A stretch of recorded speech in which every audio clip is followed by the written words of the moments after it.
right, here we go. Here is the new Studio Series Leader Class JETFIRE. I was hoping to have these done a couple days ago, but the mail decided to be a patootie, and they're all here today, so we can do these. But here is JETFIRE in his vehicle mode, and it's kind of cool that like JETFIRE is a leader, and the prime that he goes with this time is a Voyager. They're not both leader class figures because they are certainly not anywhere near actual scale, but closer in scale to how a truck and a jet should be versus having like the truck be as big as the SR-71.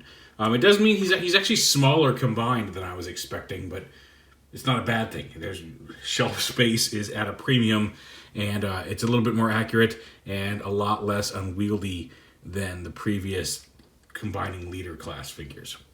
Just to show them off. He also comes with, and we'll show this off again more in the Optimus video too, he comes with this little ab piece that I have been informed is to allow this JETFIRE to connect with the upcoming leader that comes with the transforming trailer. So there you go, because it's actually not, it's a brighter red than the previous version, and the previous version that's already been out does not have the proper molding here to allow for this piece to be attached regardless. So you can see next to the red there, it's a brighter shade. It's not as bright as the plastic on the current Voyager, but it is a brighter metallic red. Anyway, so on to JETFIRE. Here he is in his jet mode, and it's actually a pretty decent SR-71. It's nice. It's not as unwieldy, again, as the previous leader. It does have some underside kibble, and you can see from the side, it's definitely thicker than a real SR-71. But it's managed a little better. It's still all there. It's still not pretty, but it's managed a lot better than the previous leader did it. And from the top, it's actually a pretty nice SR-71. He's got landing gear here and here. These can fold up and actually will need to be folded up for transformation. I mean, you can transform, you can see there's the gap there, but you don't want them out in the robot mode. So you can flip up those landing gear. This landing gear you can actually fold it forward like that if you want. So you can have all the landing gear up and swoosh him around, and he is pretty swooshable. There's some good places to grab him. And he's not as wide as the original, so you can, in just one hand, you can swoosh him around. He's fun. He's got soft rubber tips on his nose cone, as well as these little turbine intakes.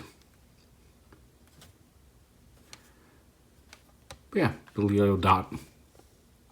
Some cool detailing, a very nice SR-71.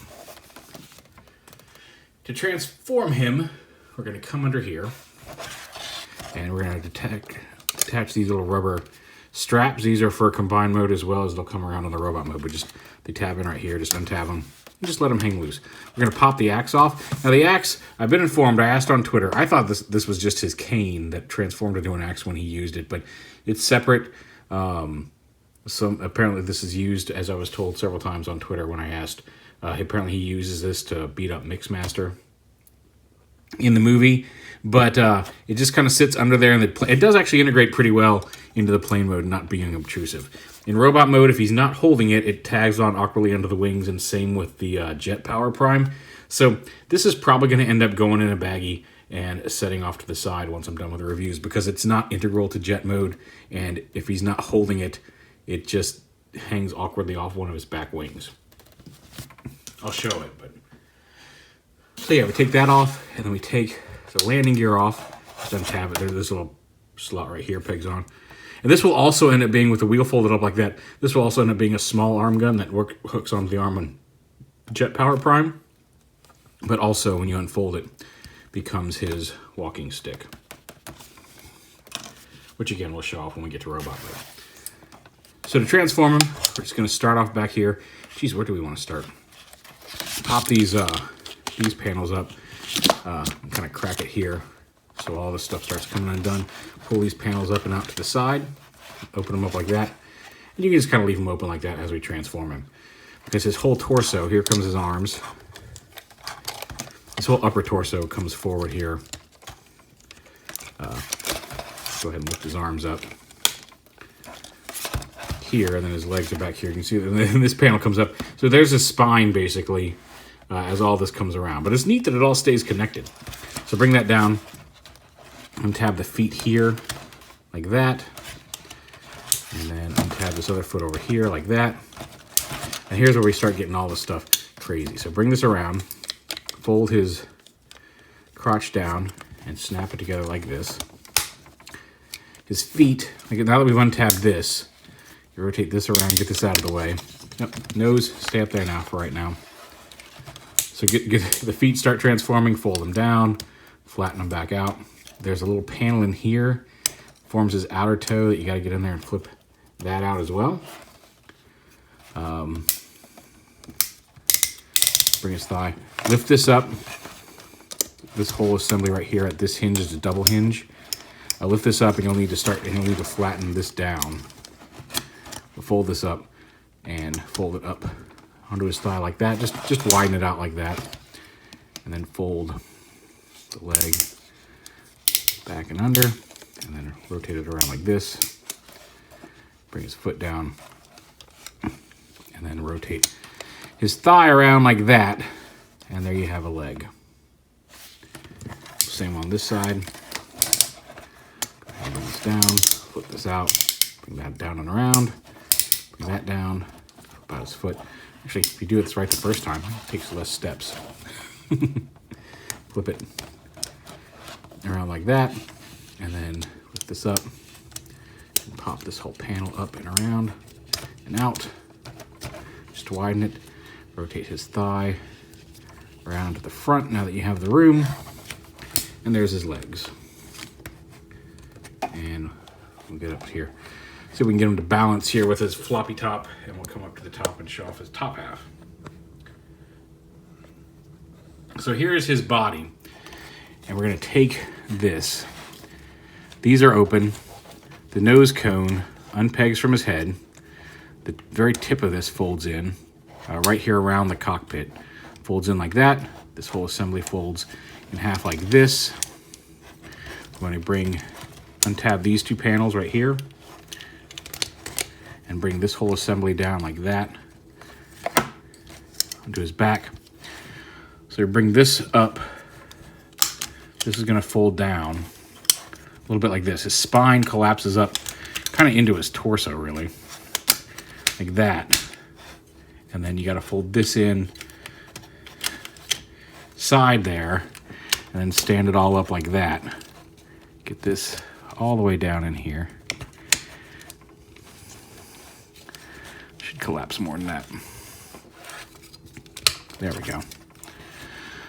So plug all that together, stand them up, and now we're about where we can get this whole body on camera. And then bring his arms up and tab them in, or bring his whiskers out. And there's a tab here to tab his shoulders in. Up here, bring his arm down. His hands have a dual hinge, so they can fold up like that here and here. And then they also do have a swivel, so you can bring his hand around like that. Other shoulder up. Bring his hand down and around. His head's actually got a pretty decent range of motion up and down. He can't look down very well, but he can spin around and look up, look around. These panels, you can bring them down out flat to the sides. If you want to leave them sitting up a little bit for detail, you can fold them down. However you really want to do those, you're welcome to, and you can fold these around as well. And then these panels right here on the rubber strips come around like this and peg in to,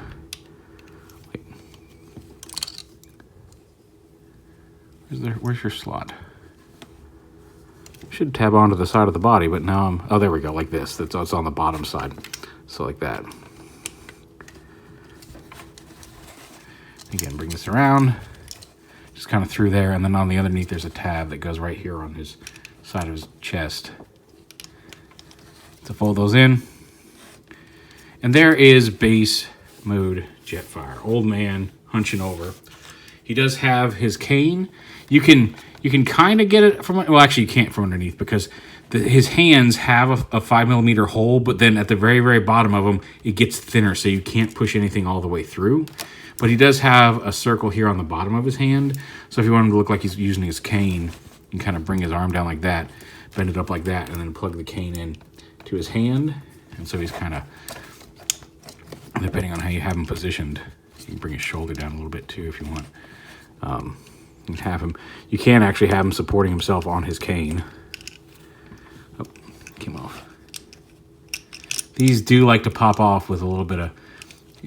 If you grab him down here, it's fine. But if you put any pressure up here, like inside his torso, it does like to pop those off. So he's got his little cane, and then his axe. Like I said, he can hold his axe, and again, it doesn't push all the. And again, it's a shame because I feel like I should be able to push that a little, at least up to here, further through his hand. But maybe because his hands are so thin, they don't want you to risk breaking that 5mm point, really trying to get something out. But so he can hold his axe and attack the bad guys. And this is where I'm saying it's awkward. If to store this, it just stores on either wing. This square tab goes on a tab on the wing. So if he's not holding it, the official storage is just up here like that, which just looks awkward. I mean, you can fold it further back behind there, but it's a weird place to store it.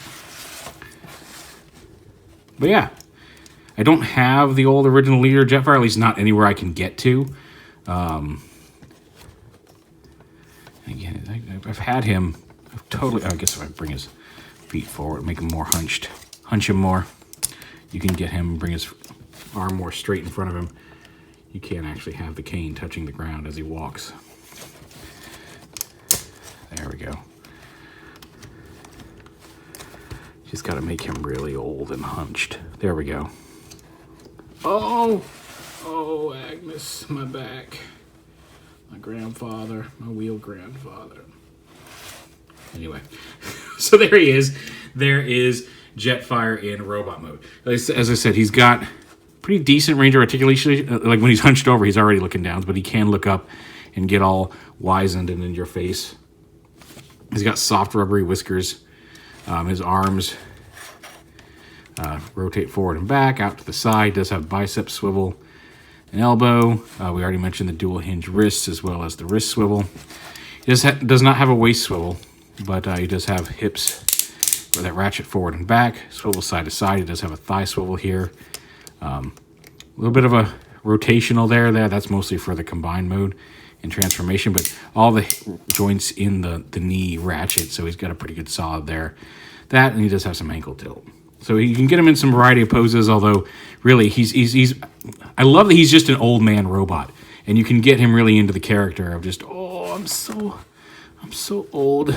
I've been on Earth forever. Back when the plots of these movies made sense. Anyway, they never made sense. But anyway, there is Jetfire.